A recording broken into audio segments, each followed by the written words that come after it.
Let's welcome Dr. Doug Tallamy.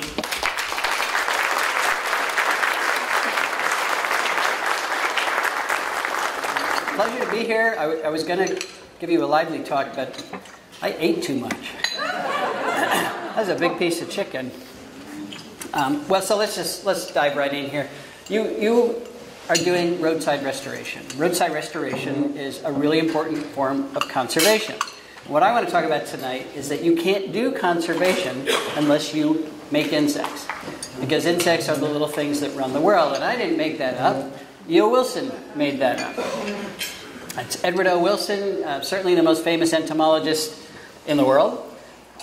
Two-time Pulitzer Prize winner, the only scientist to ever win the Pulitzer Prize twice. He started a couple of disciplines on his own. So we give a whole evening's lecture on E.O. Wilson. But I've been lucky enough to meet him twice in my life. Once was right after leaving Iowa with my postdoc. I got a job at the University of Delaware.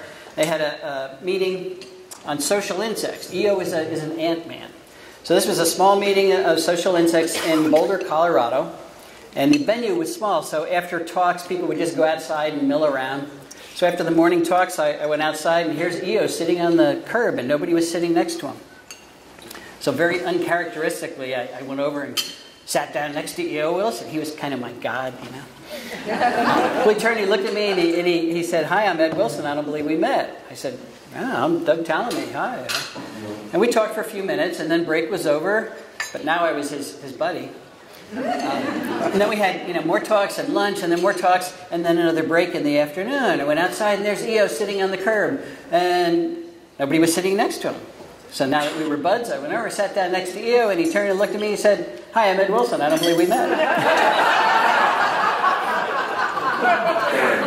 The second time I met him was 32 years later. He was getting the Ben Franklin Award at the Academy of Natural Sciences in Philadelphia. I met Ben, too. But it was more exciting to see E.O. again. I didn't remind him that we were buddies, but he was getting a Lifetime Achievement Award for his work in science. But it really was for his work that focused on saving the life on planet Earth. He's always been all for saving biodiversity. He's written a lot about it. One of the first things he wrote was this article. It was in the first issue of Conservation Biology. And it was titled, "The Little Things That Run the World." It was talking about the importance of conservation of invertebrates, but we're really talking about insects. And he made some profound points here. He said, life as we know it on planet Earth depends entirely on insects. And if insects were to disappear, so would most of the flowering plants. And if most of the flowering plants disappeared, then the structure of the terrestrial habitats and energy flow would change entirely. Food webs would be destroyed, which means our major groups of mammals and birds and reptiles and amphibians would all disappear. He said the biosphere would rot because all of the decomposing insects would be gone and all you'd have left would be bacteria and fungi. And of course, humans would disappear as well in a matter of months. Well, this was kind of a theoretical paper. It was 1987, and nobody really listened. It was a somber message, but it was ignored. Nobody could imagine a world where insects actually were disappearing. But if we humans depend on insects, why do we have National Insect Killing Week? And I know that's 1929 when we really had that. But let's face it, we've got National Insect Killing Day every day. Springtime rolls around and the commercials come. You've got insects? We'll come and kill them. Doesn't matter what they are, we're going to come and kill them for you. This was a campaign to boost the sales of all brands of chemicals to rid the community of insects. That's been our mindset. Even if we succeeded in killing all the insects where we live and all the insects in agriculture, we still don't worry about losing insects because we think they're common in our natural areas. There's two reasons that's not true anymore. First of all, we don't have enough natural areas left. We have turned those natural areas into these cities that support us. And of course, the cities were not designed to support insects. We've turned them into the suburbs that were not designed to support insects. Even our country areas, our rural areas, are not designed to support insects. Then there is that agriculture. We've got, let's just start with rangeland. 770 million acres of rangeland in the U.S., which is 21 times larger than the state of Iowa. And most of it looks like that. Most of it is overgrazed. It's not designed to support insects. It's designed to support cattle. As a matter of fact, 1/2 of planet Earth's terrestrial land surfaces are dedicated to some form of agriculture at this point. And none of that is designed to support insects. The second reason that insects are not doing well in our natural areas is that our natural areas aren't so natural anymore. It is very hard to find a natural area that is not heavily invaded with plants, largely from Asia. But if you go south, we got some South American plants as well. This is what they look like. They've got all of our favorites: multiflora rose and oriental bittersweet, and Japanese honeysuckle and bush honeysuckle and miscanthus and barberry and Bradford pear. Everything is in there, and of course they're all escapees from our gardens. So this is one of the natural areas near me, White Clay Creek State Park. And more than 1/3 of the vegetation in that natural area is from Asia. And none of it is supporting insects very well. And we'll talk about why in a few minutes. So the point is, we are winning our war against insects. And we're just now starting to recognize that and starting to measure it. That's the first thing scientists do, is measure things. I guess that's all we know how to do. But so let's talk about some of those measurements. How about native bees in the Midwest? 50% of our Midwestern native bees no longer occur in their historic ranges. They've disappeared within the last century. We have 4 bumblebee species that have declined 96% just in the last 20 years. Now, if you're a species and you've declined 96%, you're not extinct, but there's so few of you now, you're not performing your ecological role anymore. So you're functionally extinct. There are 3 species of bumblebees that are extinct. They're completely gone. And 25% of our bumblebees are at risk of extinction.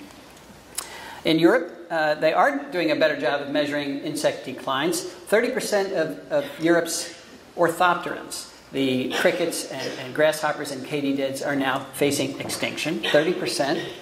You've probably heard about the studies coming out of Germany. 79% decline in flying insects just since 1989. There are 46 species of moths and butterflies that have already disappeared from Germany. And invertebrate abundance, and again, we're talking about insects here, has declined 45% globally since 1974. So the creatures that are keeping us, they're literally keeping us alive on this planet, are disappearing. The creatures that are keeping us alive are disappearing, and nobody seems to care. We should be running around with our hands in the air, just screaming. Well, we're going to care by the end of this talk here. And of course, if they disappear, all the things that eat them start to disappear as well.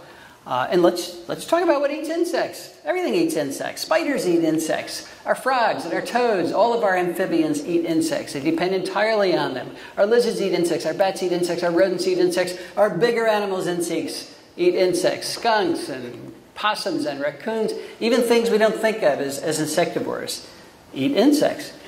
Red fox, 25% of its diet is insects. A full quarter of its diet is insects. 23% of a black bear's diet is insects. So we're talking about, doesn't matter how big you are, you need insects. And even if you don't eat insects, you need insects. This is a sharp-shinned hawk. It's a bird predator. You might think, well, I can get rid of all the insects in my neighborhood, but if you did that, you would get rid of the birds, and then you'd get rid of the food that the sharp-shinned hawk depends on. So he needs them indirectly. Same with the garter snake. It's not eating insects directly, typically. Sometimes they do. But it's eating the frogs and toads that need the insects. Let's talk about those birds. People care more about birds than almost any other type of animal. There are a lot of birders out there. So there's something called the State of the Birds report that comes out every year. Here are data from 2016. I've been afraid to look at 2017. 432 species of North American birds are now threatened with extinction. And, people think, well, that doesn't mean there are just 5 left of each one. It means their populations are declining so rapidly, so precipitously. That's the threat of extinction, when you get that rapid decline. Even if they're a common bird, once they're headed steeply downhill, you've got to turn that around. It's very difficult. We've got 1.5 billion fewer breeding birds today than we had just 40 years ago. And this is a case of shifting baseline. If you're younger than 40 years old, most of you in this room are, you weren't around when there were 1.5 billion more breeding birds around so you don't miss them. And if you don't miss them, you don't notice that they're gone, you go outside, it's quiet, it's normal to you because you never knew that. None of us miss the passenger pigeon. It used to be the most numerous bird on the planet.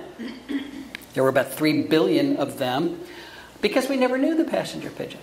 And that's how things incrementally disappear without us reacting to it. Point is, folks, we've got to turn this around. We've got to turn this tremendous loss of insect species and all of the effects that causes around. And I've got some ideas about how we're going to do it. We're all going to do it collectively. We're going to do it collectively because we own the land of the U.S. 86% or 85.6% of the land east of the Mississippi, and I know that doesn't include Iowa, is privately owned. But overall, the entire country, it's 83%, no matter where you go. 95% of Texas is privately owned. 96% of Maine is privately owned. So most of our states are privately owned, which means if we're going to do conservation, we have to do it on private property. And when I say that, some people who work on preserves get all upset with me. I'm not saying that our preserves are unimportant. They're vitally important because that's where the biodiversity, that's a temporary refuge for our biodiversity, but it's not a long-term refuge. They're not big enough.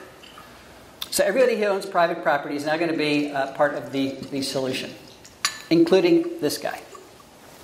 Let's talk about how we can save insects on a property like that. And that's what the properties around me look like. Roy Dennis is a land manager in England, and he recently said that land ownership is more than a privilege. I think he said land ownership is more than a privilege for the rich. It's a responsibility. And I couldn't agree more. Let's talk about that a little bit. You know, all of the life in the universe that we know of, and certainly all of the complex life form, occur right there in a very thin film covering the globe called the biosphere. It's just this thin little film of life. All the life in the universe. And we've chopped that biosphere up into little pieces. We say, Harry owns this, Dick owns this, Mary owns that. Okay, that's private land ownership. But now along with that land ownership comes the responsibility of maintaining or sustaining all the life in the universe. I can't think of a more awesome responsibility. Of course, we haven't thought of it that way until tonight. We're thinking about it that way now. Here's a church in Mississippi. They're worshiping God's creatures, and look what they're doing to God's creatures with all that lawn. Wiping them out. So we have the responsibility of maintaining the life in the university on our private lands. We've been treating the earth as if it's disposable. We keep talking about, well, things get bad, we'll go to a different planet. Stephen Hawking recently passed away. He actually had a sense of humor. It was hard to detect, but he had one. And not too long ago, he said, we're destroying the earth, so we'd better look for another planet. And I don't know if he was kidding or not. But this guy's not kidding. Michio Kaku just wrote this book. He says, whether due to climate change or the depletion of finite resources, we must face the reality that as humans, we will one day need to leave planet Earth to survive as a species. And if that's our long-term survival plan, we might as well check out right now. We're going to go to Mars, and it's going to be easier to create functional ecosystems on Mars, where the carrying capacity is 0, than it is to fix our ecosystems here. Let's get serious. We're not going anywhere. If we're going to survive in the future, we have to fix things right now. We have to change this property into something that's going to support life. And if we don't do that, we're going to lose it. So how do we do that? We've got to raise the bar about what we've asked our landscapes to do. It's exactly what you're doing with your roadside management rather than mowing lawn, which is a very low bar. We're going to raise that, put some plants back. You know, we've gotten into this mess because for so long, we've thought of plants just as if they were either weeds to be killed or decorations. So we've gone all over the world and we found the prettiest plants to decorate our properties with. And that's why when you go to the nursery, you look for something that's pretty. Maybe it's going to be a screen, an anchor, or a focal point. But it's all been about aesthetics. There has been no thought about the ecological roles that these plants must play at home, on public properties, wherever they are. So when we think of plants just as decorations, landscaping then equals ecological destruction. The two become synonymous. Let's balance this seesaw here And let's find plants that are pretty, but they're also going to support food webs. They're going to protect our watershed. They're going to store carbon. They're going to restore our soil. They're going to stuff that carbon back in the soil. They're going to create pollinator habitat. They're going to support populations of natural enemies. They're going to moderate our weather. They're going to deliver the ecosystem services that keep us alive, our life support systems. So if we succeed in doing that, then landscaping equals ecological restoration. And when those two words become synonymous, I'm done. I'm retiring. Because that'll be total success at that point. Let's review briefly why we need to do this. Why do we need biodiversity at all? Well, it is biodiversity. It is the plants and animals in our ecosystems that run those ecosystems. We shouldn't call them ecosystem services. We should call them biodiversity services. It's the living things that create our life support systems. And every time we take a species out of an ecosystem, it makes fewer life support systems. That's a straight line. Research has shown ecosystem productivity is directly correlated with the number of species in that ecosystem. How's our life support system? How are the life support systems doing on planet Earth? There was the Millennium Ecosystem Assessment finished. It was a 5-year study finished way back in 2005. 170 scientists from around the world got together and measured the Earth's ability to support us, to make those ecosystem services. And way back in 2005, their unhappy conclusion is that we have already degraded planet Earth's ability to support us by 60%. This is the ocean, by the way, that's not a recycling plant. And that guy's going out to fish. That's the same as taking planet Earth and shrinking it by 60%. We can grow our population. We can increase our economies. We talk about economic growth as if, it's an absolute must. We can do those things at the same rate that the planet is growing. It's not a very popular view, but there are limits. There are limits. We have to recognize them. We can improve the Earth's ability to support us by putting the plants back that we've already taken away. And again, that's exactly what you're doing. Wonderful thing. We need to rebuild the Earth's carrying capacity, at least up to, at least higher than it is now. We're not going to get back to what it was before we took all of it away. But we can do a whole lot better than we're doing now. My point with all of this is we cannot rebuild the Earth's carrying capacity without rebuilding insect populations because of their vital roles in those ecosystems. So let's talk about what it takes to make an insect. Well, it takes energy, the same thing it takes to make any life form, and that energy comes from the sun. If you're looking for a miracle on Earth, look at photosynthesis. Photosynthesis allows us to eat sunlight. So if we take away our plants, we're going to have to eat sunlight without them, and that's going to be hard. Of course, the energy from the sun is captured by the leaves, combined with carbon dioxide in the air. That's good. We're pulling it out of the air. Water in the ground, producing the oxygen we all still need. And now the energy from the sun is locked up in the carbon bonds of simple sugars and carbohydrates, which is food. That's the food that runs almost all life on Earth. We're not going to talk about the deep sea vents. That's not going to help us. And of course, the more plants you have, the more food you have. Very simple relationship. So to make insects, the first thing we have to do is make plants. We've got to put the plants back because the insects won't come without them. Let's talk about which insects we should make. There are a lot of insects out there. We've got estimates now 3 to 4 million species. We've described about 1.5 million, so most of them still remain undescribed. 164,000 species in the U.S. We're not going to put all 164,000 species back on our property. So which ones are we going to do? What should we focus on?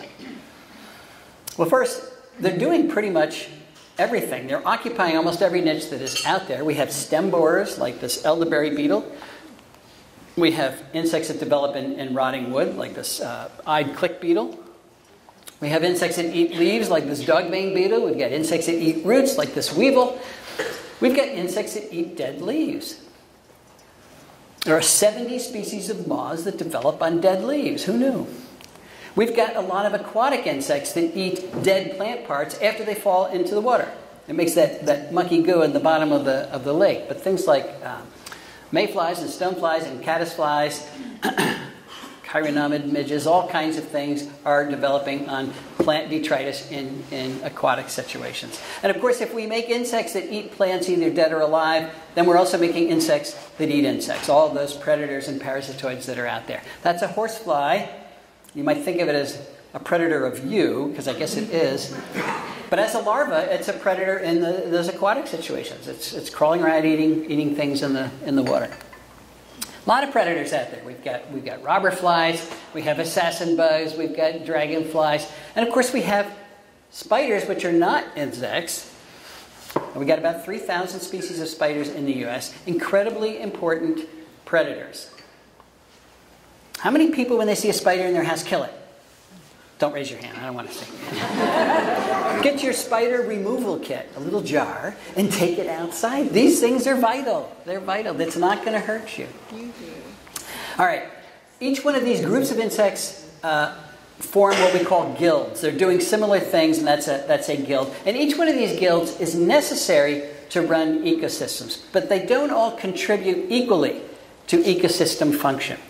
So let's pick the groups that contribute the most to ecosystem function to target on our private land restorations. And I'm going to say that is the insects that maintain plant diversity, because plant diversity is incredibly important, and the insects that move most of the energy from plants up food webs. Those are the two groups we're going to target. So we're talking about pollinators here, and we're talking about caterpillars, something you might not have thought about. Now, somebody out there somewhere might argue with me that they're not the two most important groups, but I'm giving this talk, and I say they are, so. So let's focus on pollinators. Why do we need pollinators? You know the standard line. The standard line is they pollinate our crops. They pollinate a third of our crops. That's why we need them. Yeah. Unless you're in China, and then the crops are pollinated by guys on ladders with paintbrushes, and then all of a sudden you don't need your insects anymore. I think there's a better reason to argue for pollinators. Pollinators pollinate 80% of all plants and 90% of all flowering plants. If we lost our pollinators, we would lose 80 to 90% of the plants on the planet. Not an option. It is simply not an option. Take agriculture out of the picture, losing 80 to 90% of the plants on the planet is not an option. Who are our major pollinators? One species of honeybee, introduced from Europe. 4,000 species of native bees that were doing all the bee pollination in North America before we brought the honeybee over. And we got about 14,000 species of moths and butterflies. Now, there is no doubt that for most plants, not all plants, but for most plants, bees are more efficient pollinators than are moths and butterflies. Butterflies actually are pretty terrible pollinators. Moths, not so bad. But when you have 14,000 of them, and they're doing most of their pollination at night when you're not looking, it's an important contribution. So we're gonna try to save them as well. Let's also mention briefly what a bee is. When I talk about maintaining healthy bee diversity in our yards, somebody's going to say, I don't want bees in my yard because they sting me. And I'll say, no, they don't. And they say, yes, they do. I got stung last week. I say, okay, what you got stung by was a yellow jacket, which is not a bee. That is a wasp. It's a social wasp. They're aggressive. So are bald-faced hornets. They're social wasps. They're predators out there eating my caterpillars all the time. And I am not saying you have to have these social wasps in your yard, because they will sting you. We're talking about native bees, most of which are solitary. They're not defending a hive. You can pet them, and they will not sting you. If you get stung by a bee, it almost always is a honeybee. So if you want to get rid of your honeybees, that's up to you. All right, how do we put them back in our yards? Well, let's think about what they need. They need a place to nest, and they need something to eat. Bees nest in the ground. They nest in woody stems. They nest in pithy stems or any little crevice in a rock wall. 70% of our native bees are ground nesters. So all you need is ground. And if you've got a piece of property, I guarantee you have it. A slight south-facing slope is ideal, and the ground has to be diggable. So if it's hard-packed clay, it's not going to work. But anything else works pretty well. And that's what a bee nest looks like. This is a little Calides bee. That's a female. They're all females you're seeing. She digs a single tunnel down into the ground, and then little offshoots, and raises a single larva in each offshoot. She packs the little chamber with pollen and raises them that way. They're very shy, so if a shadow falls over, they dive back in the hole, completely harmless. Pithy stem nesters will hollow out any of the plant stems that are filled with pith. And they make a series of these little cells and rear their young. And this is a problem when it comes to overwintering your bee populations, because where are they spending their winter is in the pithy stems of those plants you want to neaten up. You want to chop down your goldenrods and your dead hydrangea stems, and because they look dead, but they're really, the plant is senescing, but it's packed with life in so many cases. So figure out a way where you can save those stalks standing up someplace in the back where people can't see it, so that you can maintain your native bee populations. Woody stem nesters, so things like elderberry that have very soft wood. They're easy to tunnel out. That's where you're going to find your woody stem nesters. Elderberry is great for two reasons. It makes great forage for the bees when they're looking for pollen and nectar. And again, its wood is very soft, so the bees can hollow it out pretty easily. But what do we do with our elderberry bushes, or anything that's in an ornamental setting? If you've got a dead branch, you prune it out. And then, of course, you've just thrown away where the bee is going to live. Now, we have made an effort to replace or meet the needs of our woody stem nesters with our bee hotels. We love our bee hotels. They come in all sizes. Some people really love bee hotels. And the bees do use them. It really seemed like a good idea. But recent research has shown that it may not be the great idea we thought it was, at least the way we're doing it. Because what it does is it forces all the bees to nest in one place on your yard. And that makes it really easy for the predators and the parasites and the diseases to find and wipe out your bees.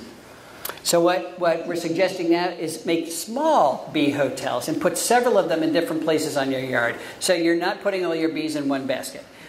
You're not making it so easy for the natural enemies. Okay, what do bees need to reproduce? We all know this. They need pollen, they need nectar, but here's the trick. They need it all the time. This is the distribution of native bee species in New England. They're coming out in March, and some species are lasting through November, which means you need blooming plants from March to November. And if you're trying to do that on a small piece of property, that's hard. That takes a lot of thought. But you want as continuous a bloom as you can get to support the bee needs. If you take the month of July off, for example, you've just wiped out any bees that are trying to make it on your property, because they need to eat every day. Which plants should we put in the ground for our native bees? Sam Droege. Sam Droege is Mr. Bee, works at Patuxent Wildlife Research Center. He knows more about native bees than anybody. And he said a lot of important things, but this is the most important thing I think he ever will say, and that is meet the needs of our specialists. We have specialist bees out there. Bees that will only use the pollen of perhaps one genus of plant. If you don't have that genus of plant in your yard, you don't have those specialist bees. So he says plant for the specialists. The generalist bees, the bumblebees and the honeybee, and most of the bees we see every day are generalist bees. They'll follow whatever you plant for the specialists. So by meeting the needs of the specialists, you've met the needs of all the bees. Why do bees specialize? Because all plants are not the same. Particularly plant flowers are not the same. They flower at a different time. They look different. They smell different. Their morphology is very different. The nutritional value of their pollen grains are very different. The morphology of the pollen grains differ from each other. And that's important. If you're a bee and you're picking up those pollen grains on the hairs in your leg, those hairs have to be adapted to picking up particular size and shapes of pollen grains. So it's very efficient for bees to specialize in particular types of pollen so they can gather it most effectively over time. If you look at the number of bee specialists that we know of today, and we only know a fraction of them, on plants in the Midwest, this is a list.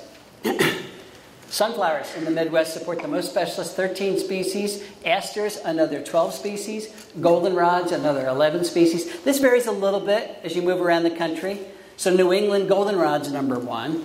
But these guys are always the top three. Evening primrose is way up there at 11 species. So just with these 4 genera of plants, you've got, what, 45 species of native bees that will not be in your yard if you don't have those genera of plants.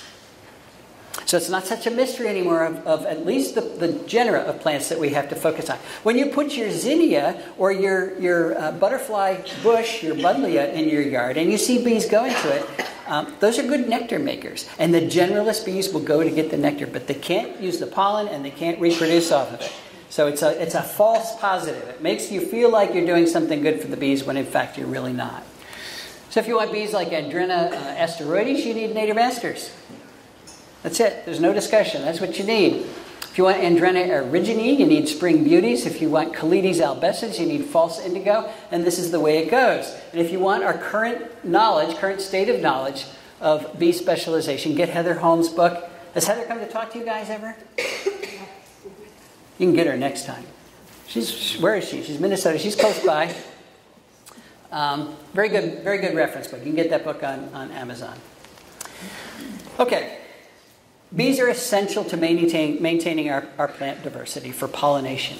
But in terms of passing energy from plants out the food web to other creatures, plants capture the energy from the sun, but if it's not passed to something else, it's stuck in the plant. And that's the end of the food web. And bees are not good at that. Very few things eat bees. So we need something to pass that energy on. And the insects that pass most of that energy on are caterpillars. They're going to transfer the energy to other animals because so many things eat those caterpillars. Let's use bird food webs as an example of how important caterpillars are. 96% of our terrestrial birds rear their young on insects, and most of those insects, for most of the bird groups, are caterpillars. See? Caterpillars. Which means there will be no birds, no breeding birds, when you don't have enough caterpillars in your landscape.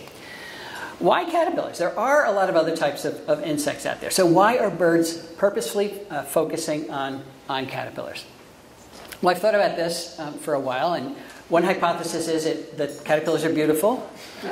Maybe the birds like that. We've got beautiful things like the Pandora Sphinx, the black-spotted prominent, the major Daytana, purple-crested slug caterpillar, the beautiful Sphingicampa caterpillars, Coletta silk moth, the spiny rose caterpillar, black swallowtail, very common but very beautiful.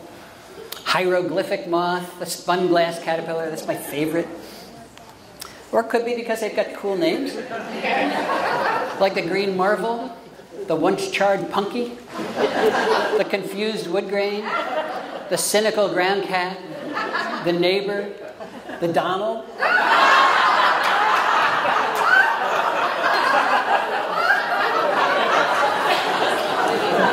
It could be. It could be. You have to keep an open mind. But there are other possibilities too. So let's talk about some of those. One is that most of these caterpillars are soft. And that means you can stuff them down the throat of your baby without fear of injuring the esophagus. And if you've ever watched a parent bird feed its young, that's what they do. Their bill is like a plunger. They just stuff it down. And if that were a sharp-legged beetle or something, that could injure the baby. They're fairly large. One medium-sized caterpillar is equal to the biomass of 200 aphids. So do you want to get one caterpillar or chase 200 aphids? They're nutritious. They're very high in protein. They're very high in fats. They have very low chitin-to-food ratio. So the exoskeleton is made of chitin, which is undigestible. Birds can't digest that.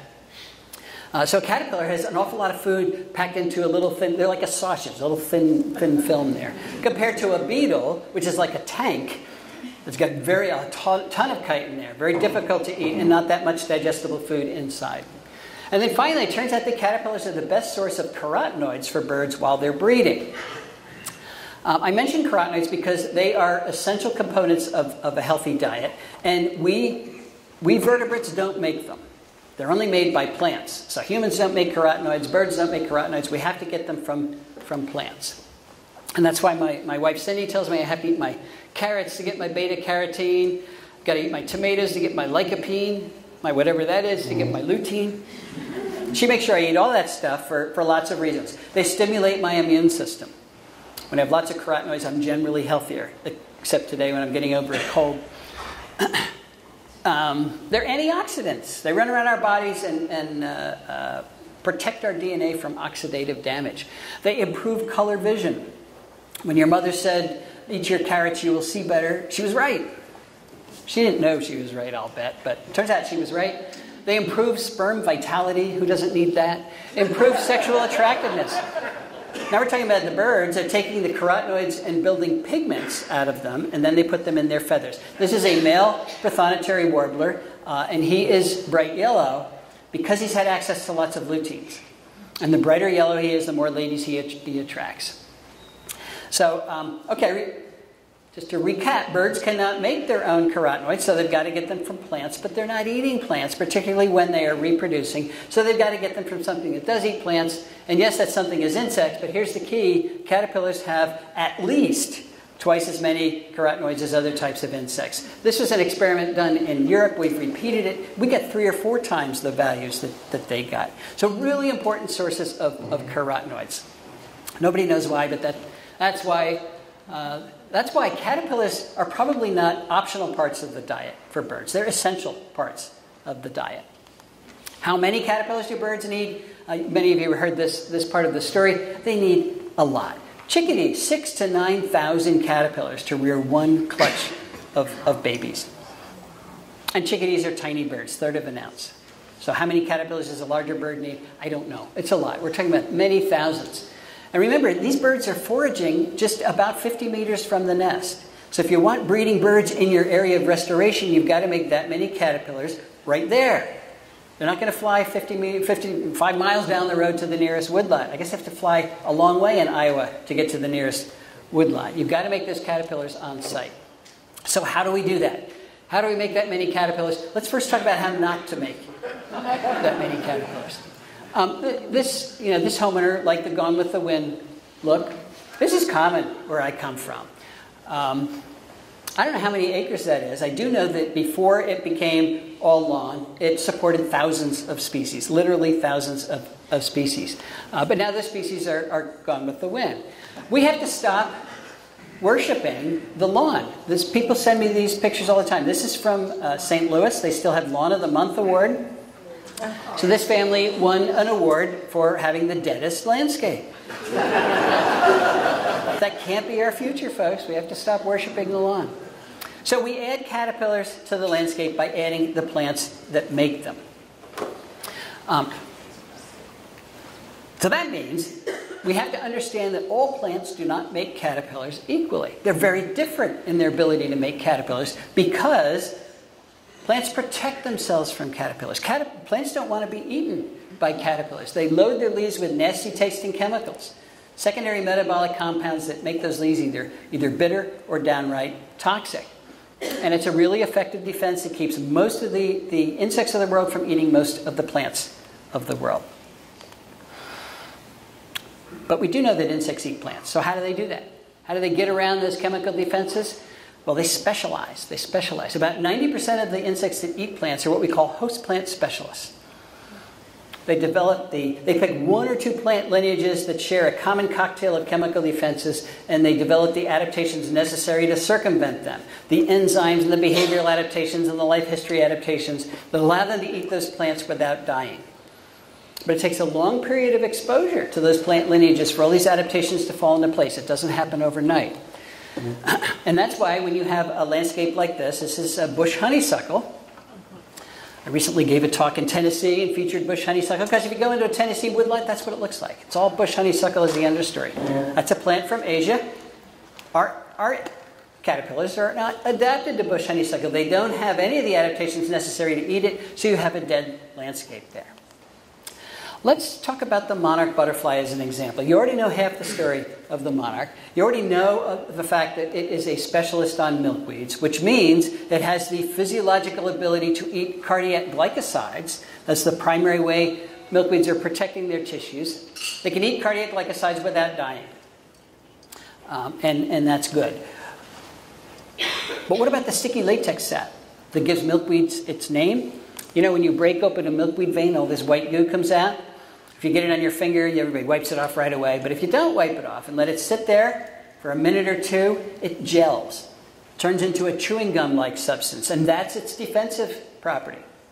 If the caterpillar smears its mouth parts with this white goo and then it stiffens up, he can't open his mouth anymore. His mouth parts are glued shut, and they starve to death. It's a very effective defense that keeps most of the insects from eating milkweeds. But of course, we know that monarchs eat milkweed, so how do they do that? How do they get around the sticky latex sap? Well, this is something you can watch. You can go home tomorrow. It'll be nice. I don't think it's going to rain. Watch your monarchs. They'll crawl onto a leaf. Typically, the first thing they do is go to the end of the leaf and start eating. And if any latex sap starts to come out, they'll stop eating immediately, turn around, crawl back up the leaf. They get about 2/3 of the way back up the leaf, and they start to chew through the midrib. And they chew until they have chewed all the way through the midrib. What they've done is block the canals that shunt the sticky latex sap down to this end of the leaf. So now the rest of the leaf is latex free. The monarch can turn around, go back down, and start to eat. And none of the latex sap comes out. And that's how monarchs do it. If you see them eating the entire leaf, they have broken the canals right at the petiole, which they occasionally do. So this typically flags the leaf. And if you're a monarch hunter, you can drive down the road, look at a collection of monarchs or of milkweeds, and see whether or not they've got monarchs by whether or not they have flagged leaves. Okay, those are the upsides of monarch specialization. By focusing on this one genus of plants, the milkweeds, they have been able to beat the milkweeds at its own game, and now they can eat a plant that almost nothing else can eat. It reduces competition, and it is great for the monarch as long as there are milkweeds around. The downside of specialization is that now that's all they can eat. So by specializing on that one lineage of plants, they have not spent any time specializing on eating oak leaves that are filled with tannins. They can't deal with tannins. They can't eat cucurbits that are filled with cucurbitaceans. They can't eat tobacco that's filled with nicotine, or cherries that are filled with cyanide. And every plant's filled with something, and the monarchs can't eat any of them if you take the milkweeds away. And of course, that's the problem that we've run into this last decade with declining milkweed populations.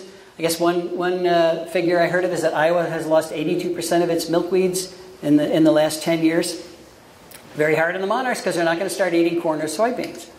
So you have to put the milkweeds back. The point here is that plant choice matters. If we want the Pandora Sphinx, let's say we're going to put moths on my property. I want the Pandora Sphinx because I think it's pretty. It is pretty, but I got to have Virginia creeper. So I plant Virginia creeper. If I have Virginia creeper, then I can get the Abbott Sphinx, I can get the Virginia creeper Sphinx, many other things. If I want the tulip tree silk moth, got to have tulip trees. But if I have tulip trees, I also get the tulip tree beauty.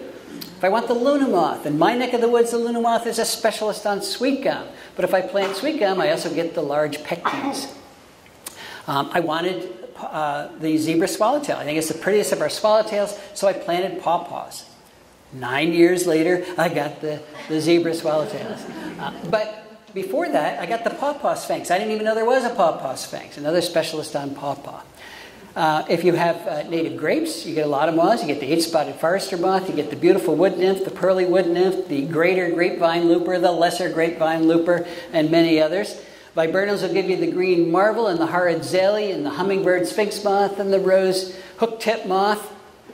Goldenrods. In our herbaceous plants, goldenrods are number one in terms of supporting caterpillars. So you can get the Arcigera flower moth, the beautiful brown hooded owlet, and 110 other species. Poison ivy.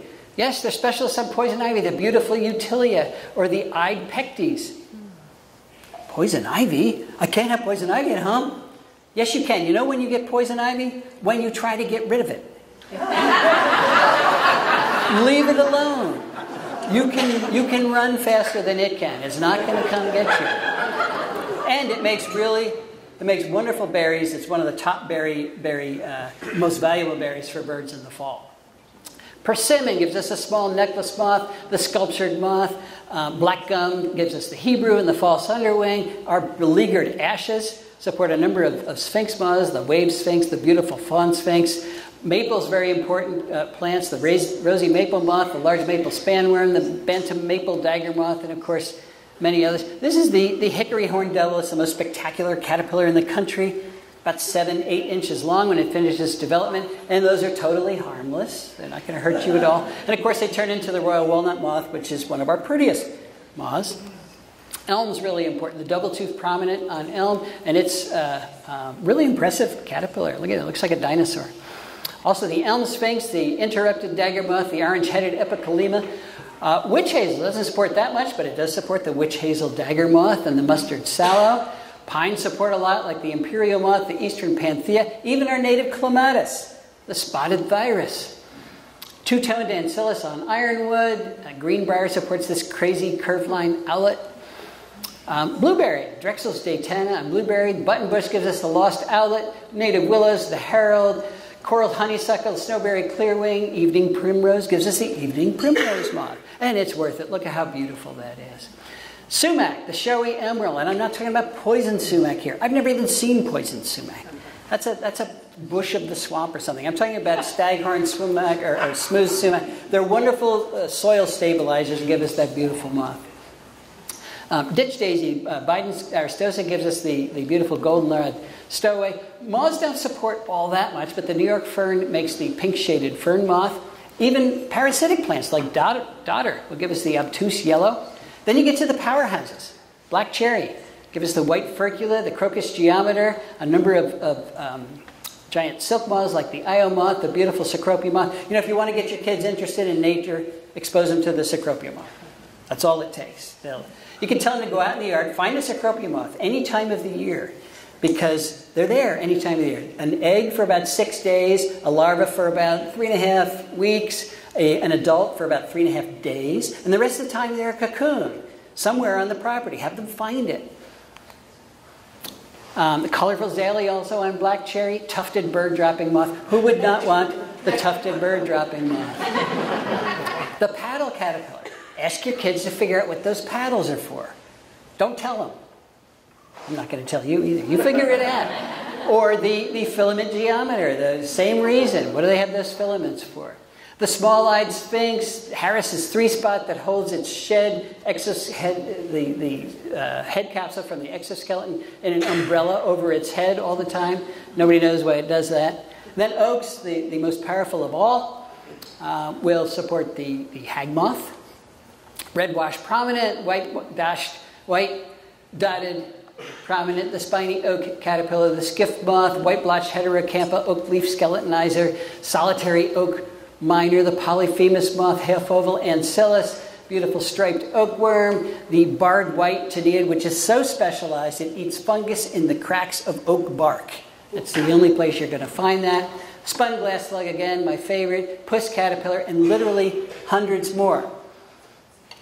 You know why I dragged you through all of that? So that I could tell you, I took every one of those pictures at my house, and that's what my house used to look like. It was mowed for hay before we moved in. And those moths have come since we moved in because that's what it looked like a few years ago from the very same spot. I'm counting the number of moth species at home. It's a big job because I'm up to 871, and I am not done yet.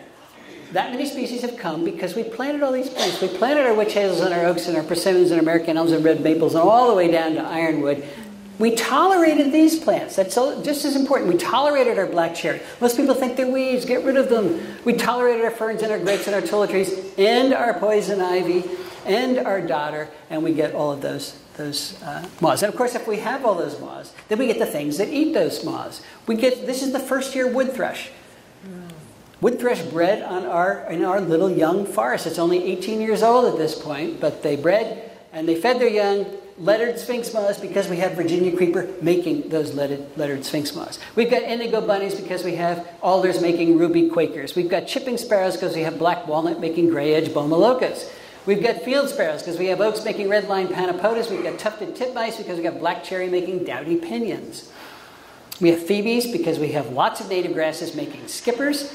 Of course, we have our chickadees because we got tulip trees making those tulip tree beauties. White-eyed vireas because we have spice bush making this spice bush swallowtail.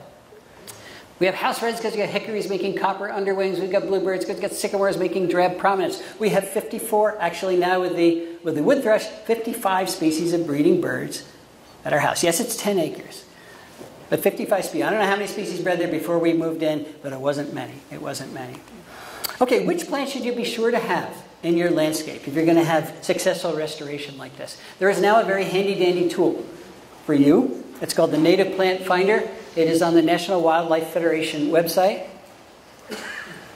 All you have to do is put in Native Plant Finder. It'll pop up. And when it does pop up, put in your zip code. And you will get a ranked list of the woody plants and the herbaceous plants in your county that are top at making all of these caterpillars that are going to support those food webs. So this all came about because we started making lists a while ago. And we started looking in the literature how many species of Lepidoptera, moths and butterflies, each one of those plant genera supported. This is a list for the mid-Atlantic states, and it's ranked from the best all the way down to the not-so-best. And we recognize a very important pattern. If you stare at that list long enough, you'll see that most of the caterpillars are produced by just a very few number of the genera. So we used to think native plants versus non-native. Natives are always going to be much better. And the generality is true. But among natives, there's huge differences in the productivity. There's a few genera making most of the food, and many genera not making all that much. We started calling those genera foraging hubs. And I know you don't like that term, but this is my reasoning. I was sitting on a Delta plane, like I'm going to do tomorrow, and we weren't. If you sit in a Delta plane in Philadelphia, you don't fly anywhere. You go out on the tarmac and you sit there. So that's what I was doing, and I was reading the Delta magazine, and those are Delta hubs. And I said, yeah, that is exactly what I'm talking about with foraging hubs. Let's make them foraging hubs. There we go. We got a willow and a cherry and a pine and an oak. Let's look at this oak. Every line going into that oak tree could be a bird. It could be a lizard. It's something going into that tree. It could be a species of bird going into that tree because that tree is making a lot of food. What would happen if we took these foraging hubs out of the landscape? All these other little black dots in the landscape are other plants, and they'd all still be there. But if you lost those foraging hubs, those keystone genera, it would be a failed food web. We have found that only 5% of the plant genera are making between 73 and 75% of the food, which means you could build a landscape using 95% of your available native plants. But if you didn't include these powerhouse genera, you'd have a failed food web. So again, this is a nuance, but it's really important for conservation. Make sure you have these keystone genera, then you can diversify with these guys as much as you want. So these are the keystone genera. Just some of them I stopped when I ran out of room here. For Lynn County, Iowa, oaks, number one, our native prunus and birches, willows, aspens, all the things you would expect. These are the keystone herbaceous plants, just for your information. But you get this all on that website. We are not fooling the birds when we fail to plant keystone genera, particularly if we're trying to lure them into our neighborhoods. This is a little bit of data from my PhD student Desiree Narango, who's recently graduated. She's up in Massachusetts right now. She studied Carolina chickadee in the suburbs of Washington, D.C., looked at 93 pairs of breeding chickadees, and looked at their breeding success in comparison to the landscape, the plants in the landscape in which they were breeding. So this is one pair of chickadees. The star is where the nest was, and the red line represents 95% of their foraging territory. They did 95% of their foraging within that red line, and the blue areas represent the trees on which they did that 95% of their foraging when they were rearing their young. So let's look at what those trees were. They're all the native trees in this neighborhood. Basswood and sweet gum and American elm was the big one here, black cherry, 2 species of oaks. Let's also look at the plants, at the trees that the birds were not foraging on. And those are all the plants from Asia. Our friend the ginkgo, Japanese maple, silk tree, black poplar, crepe myrtle, saucer magnolia. And it's very easy to picture a landscape in which those are the dominant plants. And when that happens, this happens. This is data straight from her dissertation. If you look at the percentage of non-native plants in the landscape versus the number of young that are fledged, it rapidly, this is 1, 2, 3 fledglings. So it rapidly drops below 1, which is 0, when you get 50% non-native landscape or above. And if you look at a summary of what she found, This dotted line here is replacement rates. The chickadees have to breed at that level. Because every year some adults die. They have to produce that many young to replace the population. Otherwise, the population declines every year. So as a function of non-native plants, the blue area represents error bars around this general line here, this mean.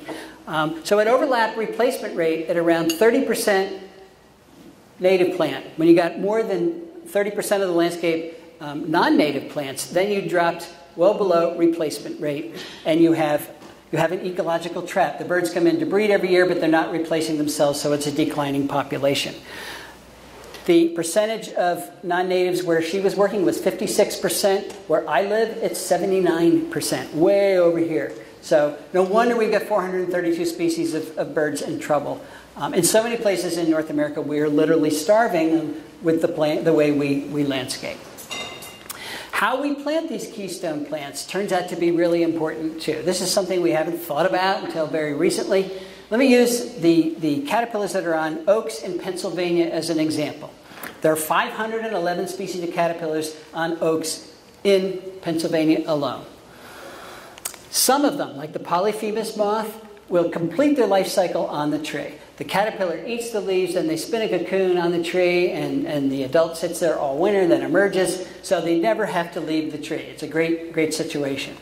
But 480 species, which is 94% of those, pupate, they leave the tree, they drop to the ground, they pupate in the soil, they've got a tunnel down in the soil, or they spin a cocoon in the leaf litter underneath the tree. So think about the way we landscape. These could all be oaks, I don't know what they are, but if we landscape like this underneath where you got hard pack, mowed yard, the chances of the caterpillar dropping down and successfully completing its life cycle are very slim. And of course the cement landscape makes it pretty much zero. So it's something we haven't thought about. We can easily rectify this. This is the type of landscape we need underneath our trees. We need our native shrubs. We need our ferns. You need places where people aren't going to walk and squish all those things. You need layered landscape. Here's a layered landscape in Alaska. There's a birch tree with elderberry underneath and some attractive things. And the moths fall down and they're completely safe. This is where you would do your spring ephemeral gardening, someplace where you're not going to go trampling.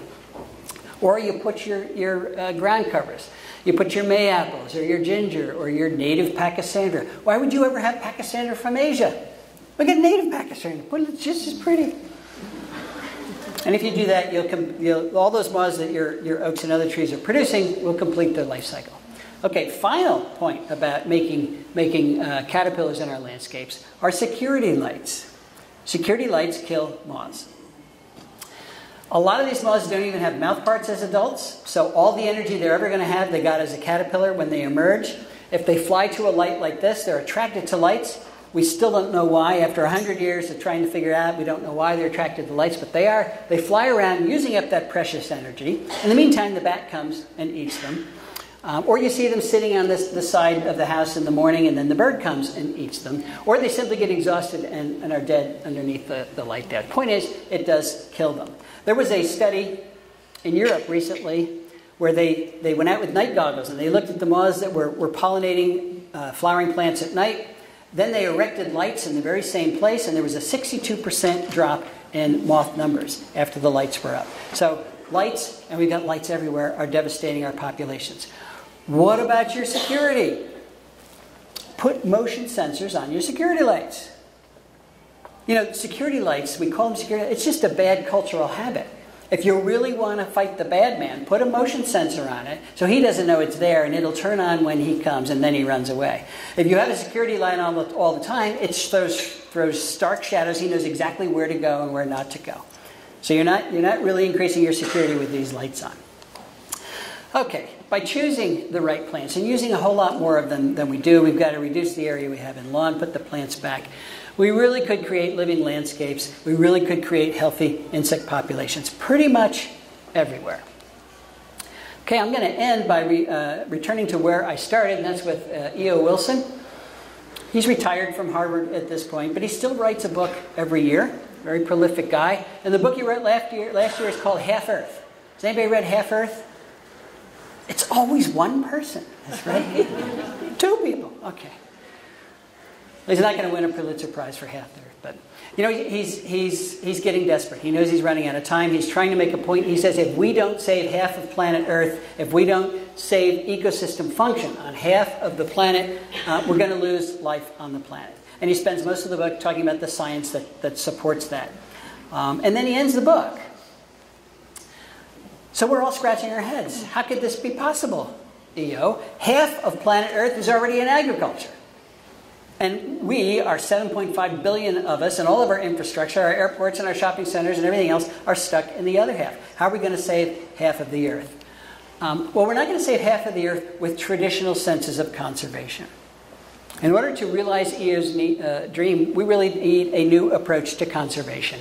And that simply is that in addition to saving biodiversity where there aren't any humans, we have to save it where humans are very common, where we live, where we work, where we play. The UN designates biosphere reserves as places of ecological significance. That makes no sense to me at all because every place on Earth has ecological significance. We can't take most of the Earth and say, well, you don't have to play the game. All of Earth has to play the game if it's going to support our tremendous populations, even our yards. So remember that 85.6% of the people, well, we'll include, I always say 83%. It's going to happen here. It's going to happen in your yards. You don't have to save biodiversity for a living, although many of you are saving biodiversity for a living. But please try to save it where you live. Because where you live is an incredibly important part of the conservation, of the future of conservation. I love this idea because it empowers every one of us. And it divides the whole giant problem up into a doable, something that's doable. Just worry about your own property. The rest of the world's a big mess. Just worry about your own property. And if we all do that, we'll be in good shape. So as property owners, or as managers of property anywhere, the future of conservation really is in your own hands. And remember what the Donald says, make America's insects again. Thank you very much.